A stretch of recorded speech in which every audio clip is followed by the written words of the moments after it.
자, 사진 하나 보여드릴게요. 윤석열이 휴가 간다고 하던 그때 괜히 찔렸는지 신촌 지구대, 옛날 같으면 파출소죠. 지구대를 방문해서 나누는 악수입니다. 이 오른쪽에 있는 사람이 지구대장이에요. 오영국 씨. 근데 이게 뭐냐고? 자세히 보면 여러분 뭔가 이상하지 않아요? 지구대장 조만간에 좀 뭔가 불이익이 생길 것 같은 그런 불안감이 드는데요. 아, 배워야죠, 저런 모습. 그러니까 이게 악수하는 자세인데 이거를 동영상으로 보면 더 확실해요.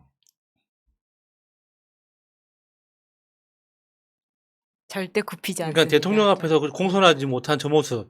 공손하지 왠지 않는. 우리 MS 언니가 싫어할 것 같은데요. 그러니까 이게 윤석열은 당황했을 가능성이 높아요. 그렇죠.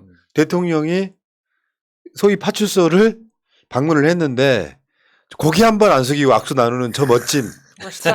근데 윤석열 입장에서는 윤석열 스타일이 그렇잖아요. 네. 강자에 약하고 약자에 강한 캐릭터잖아요. 파출소장이 네가 나한테 지금 고개 한 번 안 숙여라는 감정이 생겼을 가능성이 높아. 저 툭 치는 저 손짓에 어떤 의미가 있겠죠. 그러니까. 너이씨. 아니 저 손을 툭 치는 것 자체가 악수하는 사람을 하대하는 하대하는 거예요. 거잖아요. 그렇죠. 네. 네. 고개를 안 숙이니까 어깨를 친 거야. 간단히 말하면. 내가 너 어? 위라는 거를 어? 확실하게 도장 찍어 주려고 하는 거죠. 그치. 사진상에. 네. 윤석열은 평상시 때 어떻게 약수했더라? 폴더. 세상에 중국 부주석한테도 고개를 숙이는 자예요. 강자의 약한 모습. 뭐 바이든한테 말할 것도 없고요. 아휴, 근데 그때 윤석열이 지구대에 찾아가서 했던 그 화제가 된 말. 모자라니까 이런 상황이 벌어지는 거예요. 요새도 술집 많죠? 입만 열면 술 타령이야 그냥. 요새도 이 주변에 술집이 많죠? 여기가 사건이 많은 파출소인데 나도 학생 때 술 먹고 지나가다 보면 여기가 바글바글해. 아 진짜 아, 너무 그러니까 떨어져. 자기 관심사가 이것밖에 없다는 게 그대로 드러나는 거야. 준비도 안 해가.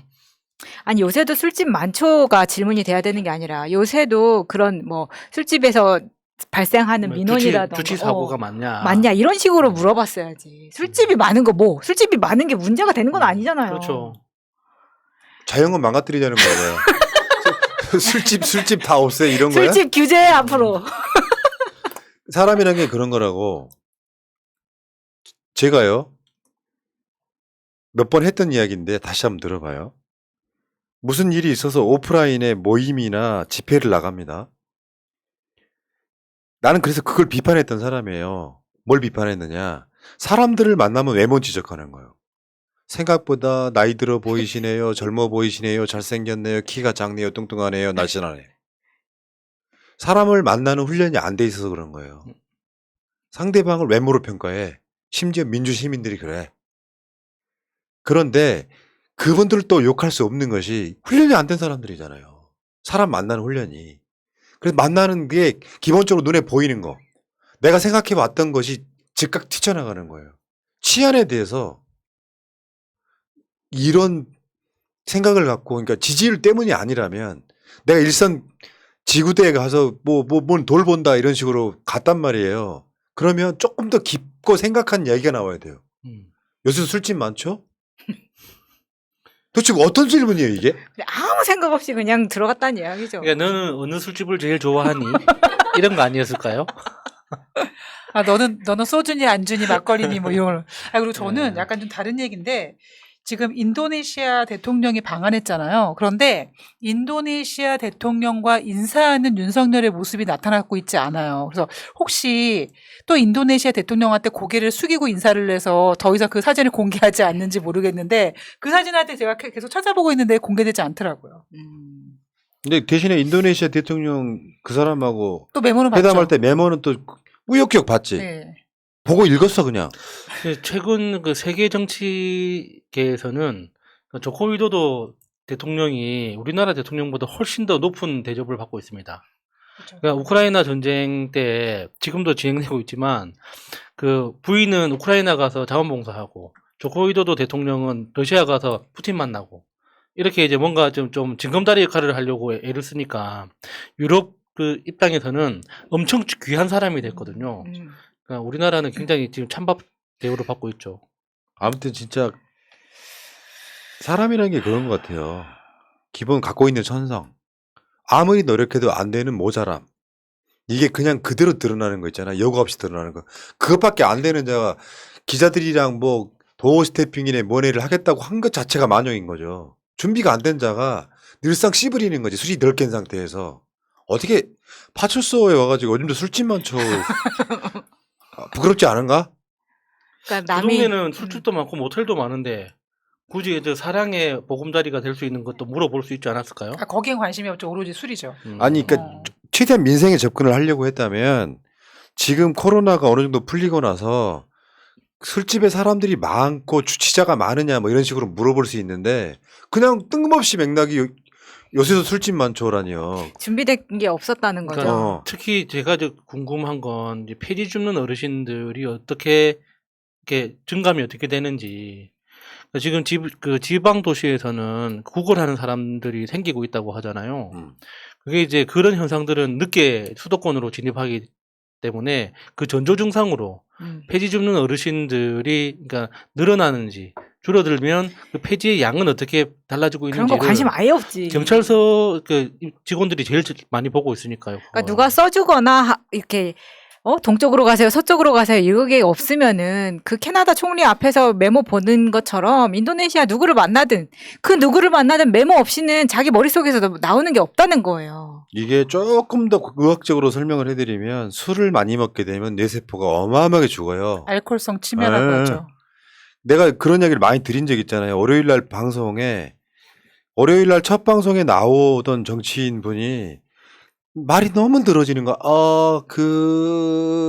이렇게 하면 이 사람 술 먹은 거예요. 근데 이게 날마다 먹는 사람이라고 생각해봐요. 뭘 머릿속에 메모리를 할 수 있겠어요. 그렇다 치고. 윤석열 그렇다 치고. 문제는 지금 상황이 어떤 상황이야. 경찰국 설치로 경찰 장악 이슈가 되고 있는데 떡하니 일선 파출소에 나타난 거예요. 대통령이 위용을 좀 보여주고 싶었는데 내가 봤을 때 저 지구대장도 일부러 악수를 저렇게 한 것 같아요. 보통은 본능적으로 한참 상사가 오는 경우에는 의도적으로라도 고개라도 숙여주거든요. 그렇죠. 목례라고 하죠. 목례 자체를 아예 안 하잖아요. 그것도 두 손 잡고 악수하지도 않고 딱 이 순간에 나는 저 사람 대성감이라고 생각해요. 근데 경례도 했다고 하고 뭐 제복을 입었을 때는 허리를 숙여서 인사하지 않는다 뭐 이런 매뉴얼 때문에 있다 뭐 이런 이야기도 있기는 네. 한데 일단 저렇게 대통령 앞에서 꼿꼿하게 인사하는 사람을 굉장히 본 적이 없어가지고 화제가 되고 있는 그러니까요. 거죠. 윤희근 같은 자들은 어떻게 하겠어요? 폴더 인사하겠지. 큰절했을 것 같습니다. 그런 애는 경찰청장 가는 건데 이번에 그 사건 경찰청과 행안부가 협의해서 경찰 치안감 인사를 발표했는데 그게 경찰청에서 발표하고 나서 2시간 만에 대통령실이 뒤집었잖아요. 잘못 나갔다. 그 사건. 그리고 윤석열이 이건 국기문란이다고 했던 그 사건. 지금 경찰국 설치에 밑밥을 깔았던 그 사건. 그 사건에 책임자가 나왔어. 내부 조사를 해서. 누구냐면 행안부에 파견돼 있던 치안정책관이라는 사람이에요. 그 사람의 역할인 거예요. 이 사람이 실수했다고 하면서 또 이 사람은 징계는 경징계, 국기문란인데. 그러니까 이게 어떤 구조냐면 경찰청에서 치안감, 소위 별다하는 사람들, 진급해줄 사람들 명단을 행안부랑 서로 협의를 하는데 그 행안부에서 협의를 하는 사람이 대통령실하고 같이 협의를 해요. 담당 비서관하고.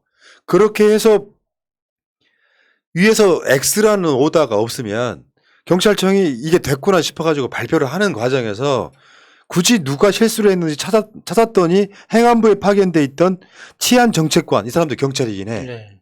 이렇게 이제 결론이 드러났어. 그러니까 결론이 뭔지 알아요? 답정너? 그러니까 경찰국이 필요해. 그러니까 그 논리가 너무 허접한 게 그 노동 현장에서 일어나고 있는 정말 악랄한 그 구조들이 그대로 저기에다 적용하고 있는 거예요. 그러니까 우리 사업장에 어떤 노동자가 파견돼서 일을 하면은 내가 일을 시켜. 근데 책임은 파견한 사람한테 묻거든요. 그러니까 지금 그런 이야기 아닙니까? 경찰이 행안부에 파견 갔으면 행안부에서 일을 시켰을 거 아닙니까? 그러면은 책임을 행안부에서 져야 되는데 파견을 경찰에서 보냈으니까 경찰 책임이다 하고 돌리는 거잖아요. 이거 진짜 말도 안 되는 논리거든요. 그러면 대통령실 파견 검사가 문제를 일으키면 검찰청 책임이라고 할 건가? 그러네. 그 시스템 안에 네. 들어가 있으면 그게 문제인 거잖아요. 그렇죠. 말도 안 되는 소리 하는 거잖아요, 지금. 이런 놈들이고요. 지금 조금만 더 나아가 보면 윤석열이 이번에 윤희근 경찰청장이에요. 잘못 썼어요.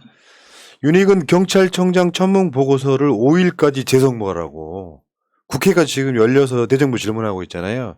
윤희근 청문회는 아직 열리지도 않았는데 청문회가 열리려면 증인을 누구를 부를 건지 여야가 합의를 해야 되거든요. 예. 그 재송부 요구를 할 수 있는 날짜가 법상 8월 8일까지인데 8월 5일까지 청문 보고서 안 보내면 그냥 임명할까 이렇게 하고 있는 거예요. 그러니까 대통령실 입장에서는 이렇게 밀어붙일 수밖에 없는 게 청문회를 통해서 윤희근 후보자의 실제 모습을 드러내게 되면 임명하기가 부담스러워질 겁니다. 그러니까 저도 최근에 알아서 놀랐는데 윤희근 후보자가 일선 수사 경험이 전혀 없는 사람이래요. 뭐야? 그러니까 경찰서장이 돼가지고 수사 지휘를 해본 적도 없고 수사 파트에서 일을 해본 경험이 없이 계속 그러니까 정보 파트에서만 계속 이렇게 그 경력을 쌓아온 사람이어가지고 이 청문회 과정에서 그걸 이렇게 지적하기 시작하면 대통령실 입장에서는 굉장히 부담스러워질 거다 이런 이야기가 있더라고요. 그러니까 지금 그 대우조선해양 관련해서 그러니까 어떤 공권력 투입 게스처 그 과정에서도 일종의 윤희근 후보자가 월권 행위를 했었거든요.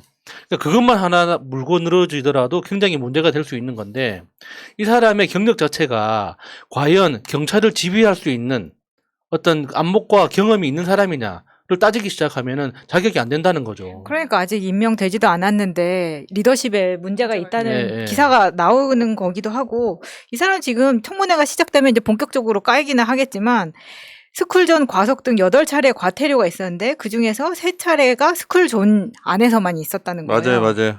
근데 변명을 뭐라고 했냐면 집에 차가 한 대밖에 없어서 온 가족이 사용하다 보니까 그렇게 나왔다라는 변명을 했습니다. 내가 걸린 거 아니야. 웃기는 놈들이죠. 그 윤희근은 정말 출세 지상주의자 그런 느낌 아니에요, 지금. 변명도 참 그렇죠. 위에서 뭘 시켜준다고 하면은 뭐라도 할 사람입니다. 그러면 경찰 이제 하급에 있는 경찰들 입장에서 믿고 따를 수 있겠어요? 이런 상황 딱 되면 있잖아요. 경찰을 반대합니다라고 하고 잘리고 나와야지. 그게 멋있는 거지. 보통은 검찰총장들이 그렇게 해왔다고 지금까지. 그래서 검찰의 기득권을 지켰다고. 근데 자기 조직을 팔아먹는 자가 돼버린 거예요. 친일파 같은 거예요. 근데 검찰은 그렇게 하고 뛰쳐나와서 변호사를 할 수 있지만 경찰은 그렇게 할 수가 없잖아요. 그렇죠. 보통 탐정을 많이 한다고 하지 않습니까? 참, 네. 자, 그 이야기는 여기까지 하시고 일단 끊어갈게요.